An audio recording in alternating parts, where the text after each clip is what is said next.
तो कहानी की शुरुआत बेकी नाम की एक लड़की को दिखाते हुए होती है जो अपनी कार से अपने काम पर जा रही होती है। बेकी चैडविक सिटी के एक रेस्टोरेंट में काम करती थी।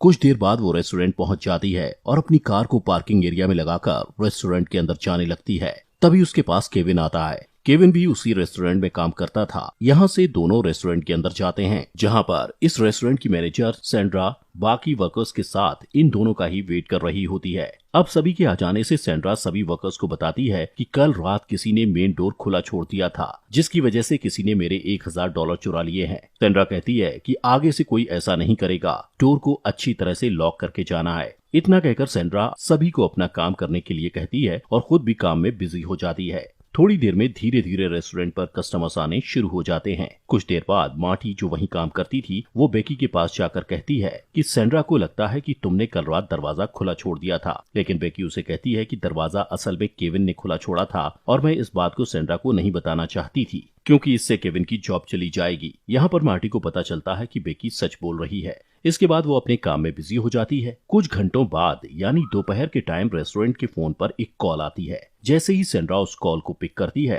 तो दूसरी तरफ से डैनियल नाम का एक पुलिस ऑफिसर उसे कहता है कि मेरे पास एक आदमी आया है जो मुझे बता रहा है कि आपके पर्स से जो पैसे चोरी हुए हैं वो आपके रेस्टोरेंट में काम करती एक लड़की ने चुराए हैं, जिसका नाम बेकी है, और बेकी को उसने अपनी आंखों से आपके पर्स से पैसे चुराते देखा है। इतना कहकर डैनियल सैंड्रा को कहता है कि मेरे पास इन्वेस्टिगेशन करने के लिए पुलिस की एक बड़ी टीम है जो आपके रेस्टोरेंट पर आकर बेकी से इस बारे में पूछताछ कर सकती है, लेकिन इससे आपके रेस्टोरेंट का नाम खराब होगा, इसलिए मुझे लगता है कि आप मेरी हेल्प कर सकती हो। सैंड्रा ये सब सुनकर थोड़ा घबराती हुई डैनियल से पूछती है कि आखिर आपकी हेल्प मैं कैसे कर सकती हूँ, जिस पर डैनियल सैंड्रा को कहता है कि सबसे पहले आप बेकी को रेस्टोरेंट के बैक साइड लेकर आइए और उससे मेरी बात करवाइए। सैंड्रा ऐसा ही करती है। वो तुरंत बेकी के पास जाकर उसको रेस्टोरेंट के बैक साइड ले जाती है और उसे इस बारे में सब कुछ बताकर डैनियल को फोन लगाकर बेकी की डैनियल से बात करवाती है। फोन पर बेकी डैनियल से कहती है कि मैंने ऐसा कुछ भी नहीं किया है, लेकिन डैनियल उसे कहता है कि मेरे पास एक आदमी आया है जिसने तुम्हें सैंड्रा के पर्स से चोरी करते हुए देखा है।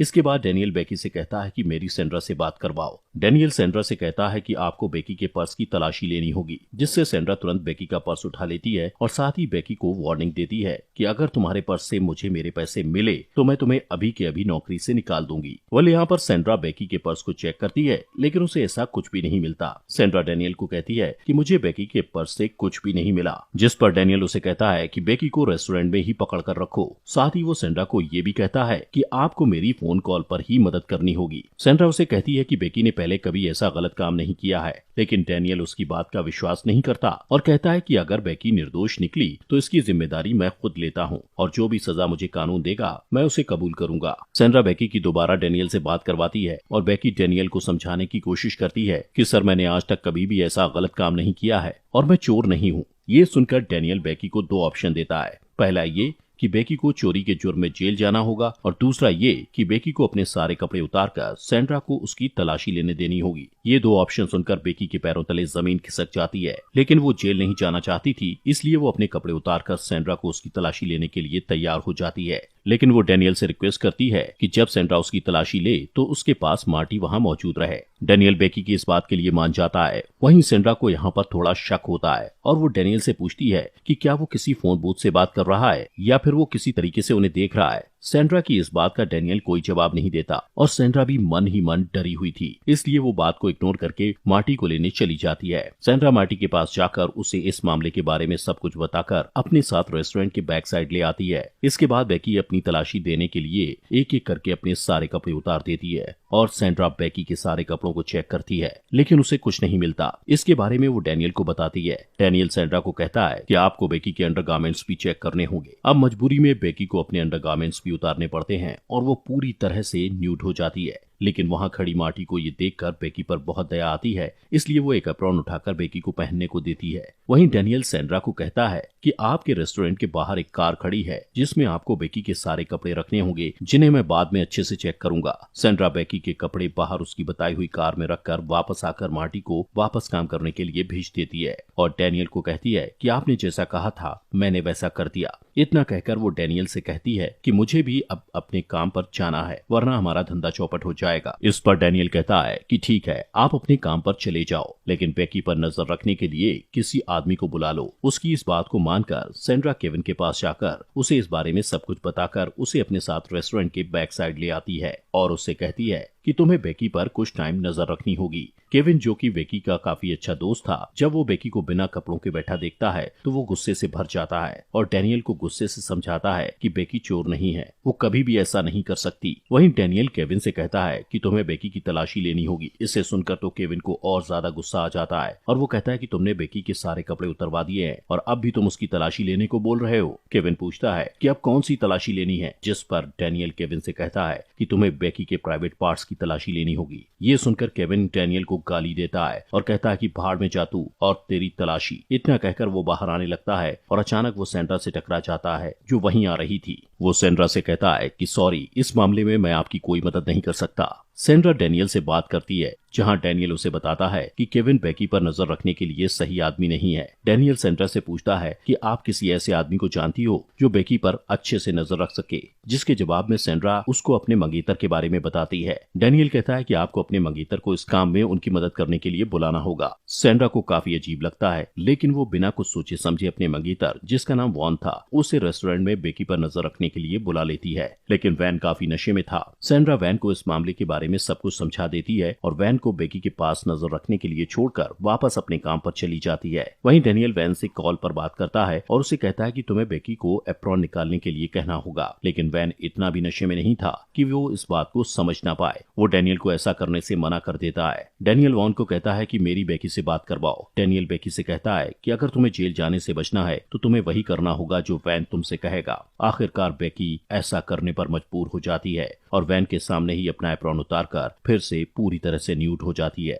डेनियल बड़े ही घटिया तरीके से वैन से पूछता है कि बेकी के बॉडी पार्ट्स कितने बड़े हैं, जिस पर वैन कोई जवाब नहीं देता। तभी डेनियल वैन को कहता है कि वो ऐसा इसलिए कर रहा है क्योंकि जिस आदमी ने बेकी को चोरी करते देखा था उसने बेकी के चेस्ट पर कुछ निशान देखे थे, इसलिए तुम्हें उन निशानों का पता लगाना है। वहीं डेनियल को वॉन की आवाज से आइडिया हो जाता है कि वो नशे की हालत में है, इसलिए वो वॉन को कहता है कि तुम्हें बेकी को जंप करने के लिए कहना होगा, जिससे चोरी किए गए पैसे उसके प्राइवेट पार्ट से नीचे गिर जाएंगे। वहीं वैन के कहने पर बेकी नग्न हालत में ही जंप करने लगती है और जब कोई पैसे बाहर नहीं निकलते तो डेनियल वॉन से कहता है कि तुम्हें बेकी के प्राइवेट पार्ट्स को खुद ही चेक करना होगा। वैन अब बेकी से काफी अट्रैक्ट हो चुका था, इसलिए वो बेकी के प्राइवेट पार्ट्स चेक करने लगता है। वहीं बेकी भी अब एक कठपुतली की तरह काम कर रही थी। जैसा जैसा डेनियल उससे करवा रहा था वो बिना कोई सवाल किए करती जा रही थी। अब जब वॉन बेकी का प्राइवेट पार्ट चेक कर रहा था तभी दूसरी तरफ सैंड्रा उनके पास ही आ रही थी, लेकिन इससे पहले कि वॉन को ऐसा करते देख पाती वो रुक जाते हैं। लेकिन सैंड्रा को वॉन पर शक होता है, इसलिए वो उससे पूछती है कि तुम क्या कर रहे थे, जिसके जवाब में वॉन उसे कुछ नहीं बताता, जिससे सैंड्रा डेनियल से बात करके उससे पूछती है, लेकिन डेनियल उससे बड़े ही प्यार से बात करता है जिससे कि वो उस पर शक न करे। इसके बाद सैंड्रा को लगता है कि सब कुछ ठीक है, जिससे वो फिर से वापस अपने काम पर चली जाती है। सैंड्रा के जाते ही डेनियल वॉन को कहता है कि तुम बेकी के बैक साइड में थप्पड़ मारो। वॉन ऐसा ही करता है, वो बेकी को थप्पड़ मारने लगता है जिससे बेकी को काफी ज्यादा पेन होता है। डेनियल बेकी से कहता है कि तुम्हें एक और काम करना होगा, जिसके बाद तुम आजाद हो जाओगी और मैं तुम पर उसके बाद कोई और कार्रवाई नहीं करूंगा।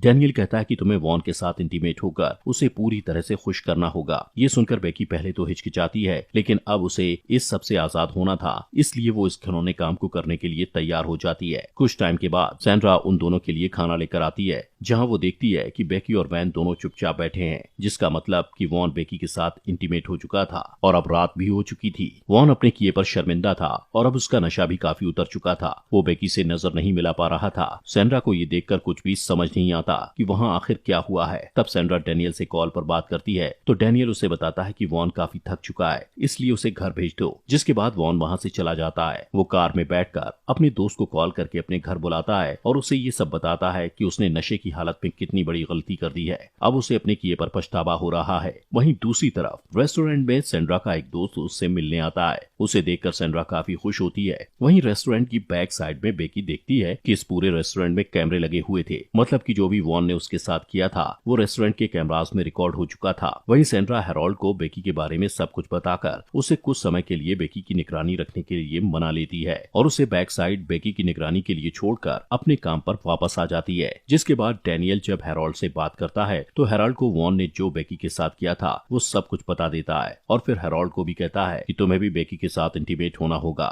ये सब सुनकर हैरोल्ड तुरंत सेंड्रा के पास जाकर उसे ये सब कुछ बताता है कि डैनियल ने वॉन से बेकी के साथ क्या करवाया और अब वो मुझसे भी बेकी के साथ ऐसा ही करने को बोल रहा है। इतना सुनते ही सेंड्रा को अब यकीन हो जाता है कि डैनियल कोई पुलिस ऑफिसर नहीं है। वो तुरंत पुलिस को कॉल करके उनको इस सब घटना के बारे में बताकर वहां बुला लेती है। पुलिस सबसे सवाल जवाब करती है और जब पुलिस बेकी से पूछती है कि तुमने डैनियल को ऐसा करने से मना क्यों नहीं किया, तो बेकी कहती है कि मैं बहुत डर गई थी और मैं इस सब मैटर से आजाद होना चाहती थी। अब इसके बाद पुलिस की इन्वेस्टिगेशन शुरू होती है। वो अलग अलग शहरों में कॉल करते हैं जहां से उन्हें पता चलता है कि ऐसी घटना पहले भी जगहों पर घट चुकी है। वहीं पुलिस को डैनियल के नंबर से उसकी लोकेशन का पता चल जाता है, जहां जाने पर उन्हें पता चलता है कि डैनियल असल में एक टेलीमार्केटर था और वो उसे इस जुर्म की सजा देने के लिए पकड़ लेते हैं। वहीं हम बेकी को देखते हैं जो अपने साथ हुई बदसलूकी के लिए सेंड्रा पर कोर्ट में केस कर देती है और कानूनी कार्रवाई के बाद सेंड्रा को उसकी जॉब से निकाल दिया जाता है और साथ ही उसे फाइन भी लगाया जाता है। कुछ दिनों बाद सेंड्रा का इंटरव्यू लिया जाता है जिसमें वो खुद को निर्दोष साबित करने की बहुत कोशिश करती है। वो कहती है कि मुझे नहीं पता था कि डैनियल एक फेक पुलिस ऑफिसर बनकर उनसे बात कर रहा था। वो बताती है कि मैं अपने रेस्टोरेंट की बदनामी को बचाने के लिए डैनियल से फोन पर ही इस प्रॉब्लम को सॉल्व करने की कोशिश कर रही थी। इसी के साथ ये मूवी यहीं पर खत्म हो